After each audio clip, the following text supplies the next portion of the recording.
Fala pessoal, tudo bem? Eu vou comentar essa reportagem do The Intercept Brasil. É uma entrevista, na verdade, mas tem tudo a ver com o tema que a gente aborda aqui no canal de Perícia. Essa entrevista foi realizada, deixa eu ver aqui, eu marquei, foi realizada em final do ano passado, com um perito médico e ex-perito médico e ex-tenente coronel do Exército, Levi de Miranda, perito médico legista no estado do Rio de Janeiro. Eu não vou adiantar nada, acompanhe, eu o interrompo na medida que o lugar necessário, tá bem? Vamos lá, pessoal, eu vou iniciar. O grande problema é que tanto a Polícia Militar quanto a Polícia Civil, quando eles matam alguém ou alguns durante, entre aspas, um confronto, eles retiram os corpos. Só uma coisa, eu entendo que o entrevistado aqui, o médico, não quis generalizar, não é o caso. Mas para que não haja dúvidas, quando isso acontece, na verdade é um crime, não se pode retirar os corpos. Os corpos têm que ficar na posição em que se encontravam quando aconteceu o fato, para que a perícia possa ser feita adequadamente.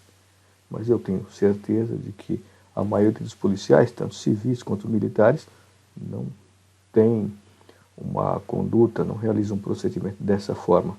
Mas pode acontecer? Pode. Está completamente errado.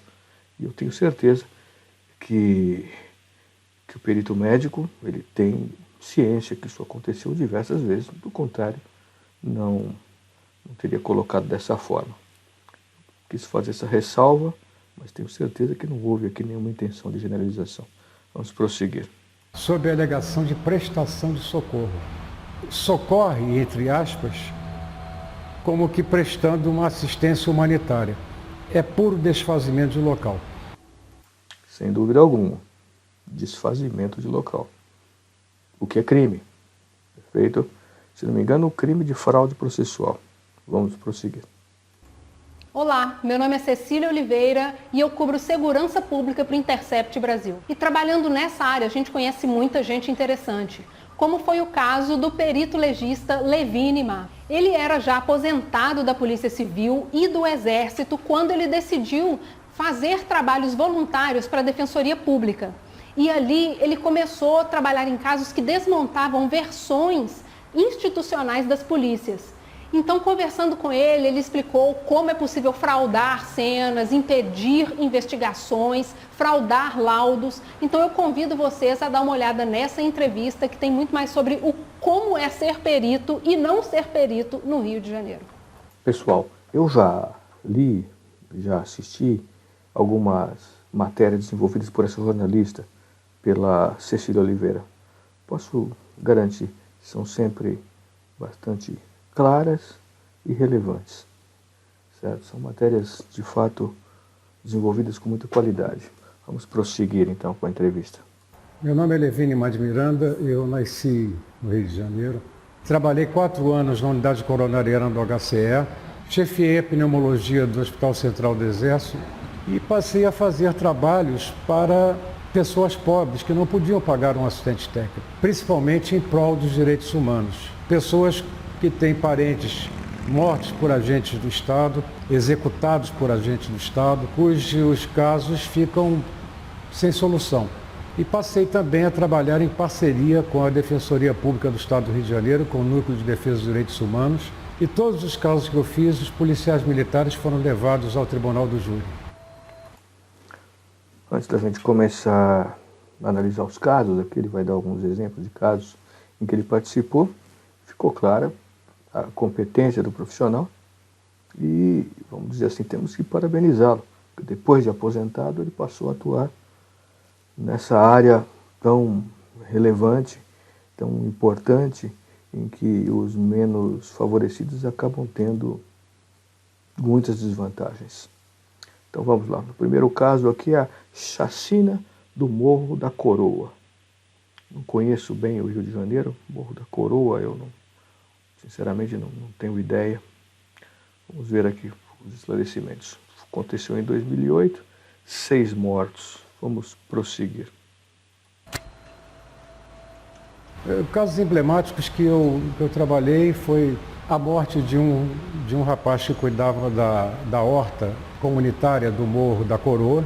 Ele terminou de trabalhar na hora do almoço, subiu até uma birosca para tomar uma bebida antes de ir para casa almoçar.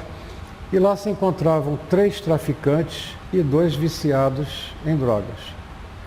A polícia militar chegou. Momento só. Essa matéria da época, vocês podem verificar aqui, da época dos fatos, né? Nesse portal da internet Extra. Diz aqui, 24/5/2009, Morro da Coroa, morte investigada. Quase 2 meses depois, a polícia ainda não esclareceu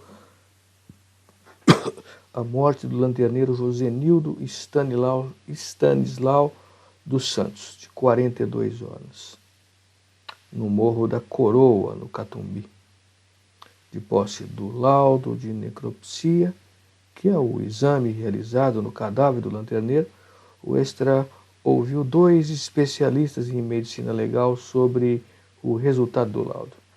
Virgínia Dias, ex-chefe do setor de necropsia do Instituto Médico Legal, e Talvani de Moraes, ex-diretor do Departamento de Polícia Técnica do Rio. Eles acreditam que Josenildo pode ter sido vítima de execução sumária. Conclusão dos 2 especialistas aqui. Eu não vou continuar lendo, se vocês quiserem. Vocês vão poder dar uma pausa e seguir. Mas aqui está descrevendo, vamos ver se tem correspondência. Antes de mais nada aqui, ele diz aqui, morte do lanterneiro. O lanterneiro, aqui em São Paulo, se diz funileiro, se não me engano. Alguém que trata de funilaria de veículos. Vamos prosseguir. Rendeu os 6, mandou que os 6 se ajoelhassem e executou cada um deles com um tiro na nuca. Bem, o problema parece mais grave. Não é só o caso do lanterneiro, não podia ter matado nenhum. Mesmo os traficantes, os viciados. E o lanterneiro, claro, não tinha nada a ver com o caso. Mas é o cúmulo isso aqui é o cúmulo. Vamos prosseguir. Isso foi em 2008. Eu precisava periciar o local, conhecer o local.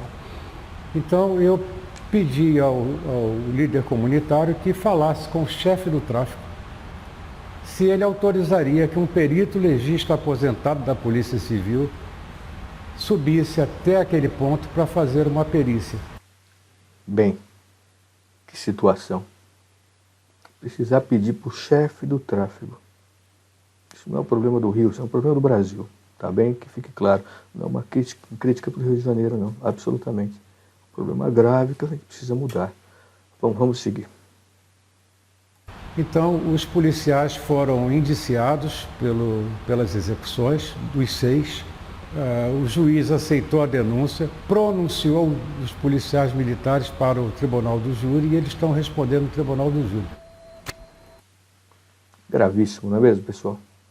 Gravíssimo, de fato, muito grave. Eu gostaria de saber o que constou no laudo oficial em relação a esse caso. Se é que houve perícia, eu imagino que sim.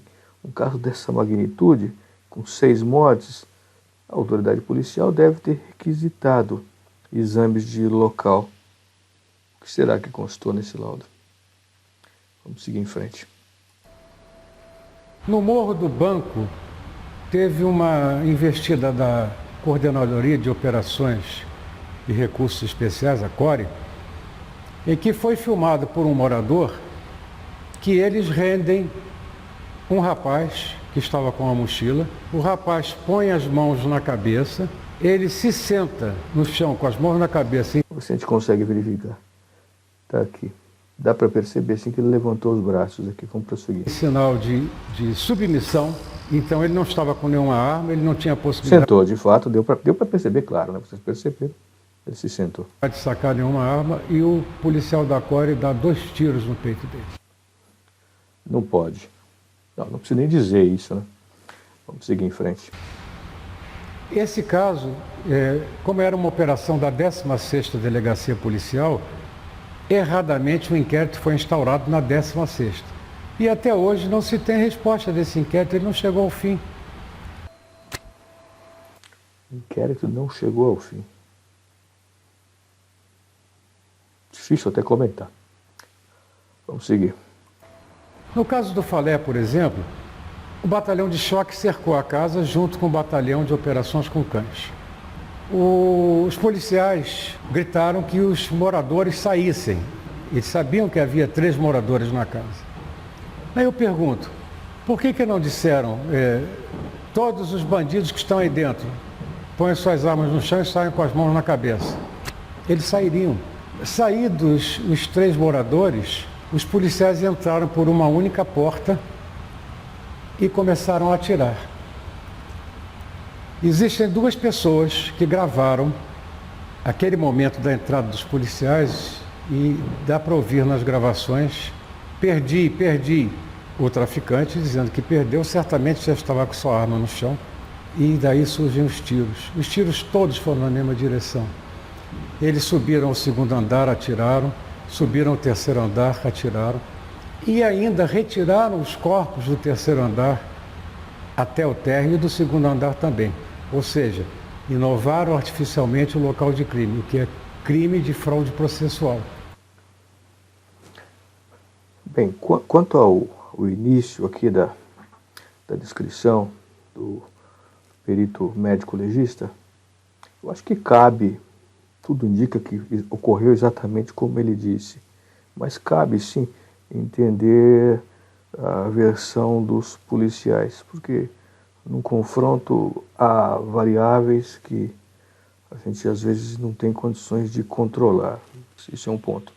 Mas no final, ele disse que os corpos foram retirados. Ele disse do 3º andar para o térreo, do 2º andar para o térreo, se não me engano.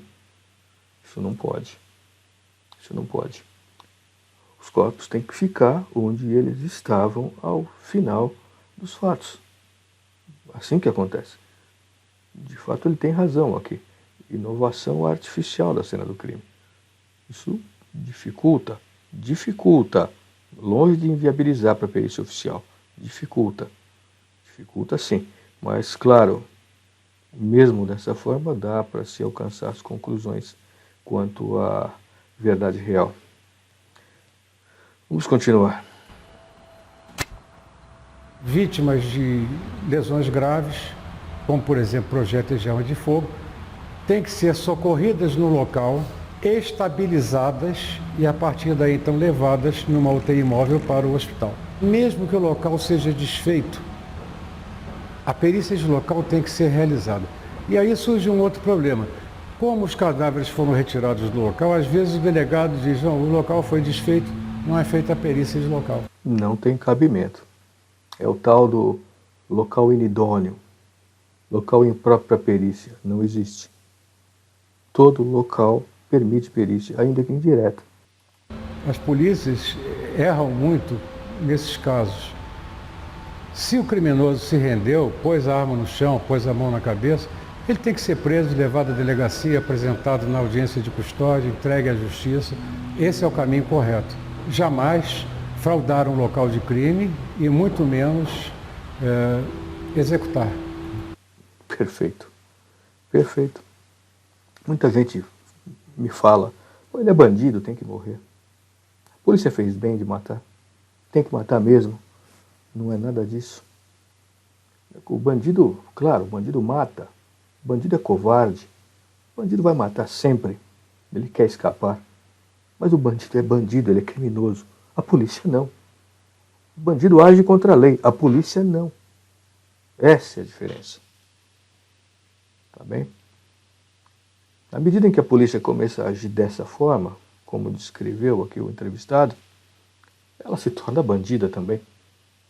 É inconcebível. É até mais grave que o próprio bandido. Eu sei que para muitos é difícil entender isso. Mas é assim. É assim que funciona. Lei é para seguir. O bandido não segue a lei. A polícia tem de seguir a lei. A gente espera que a polícia siga a lei sempre. E eu tenho certeza que na maioria das vezes segue, na imensa maioria das vezes. Acho que a gente vai para a finalização agora.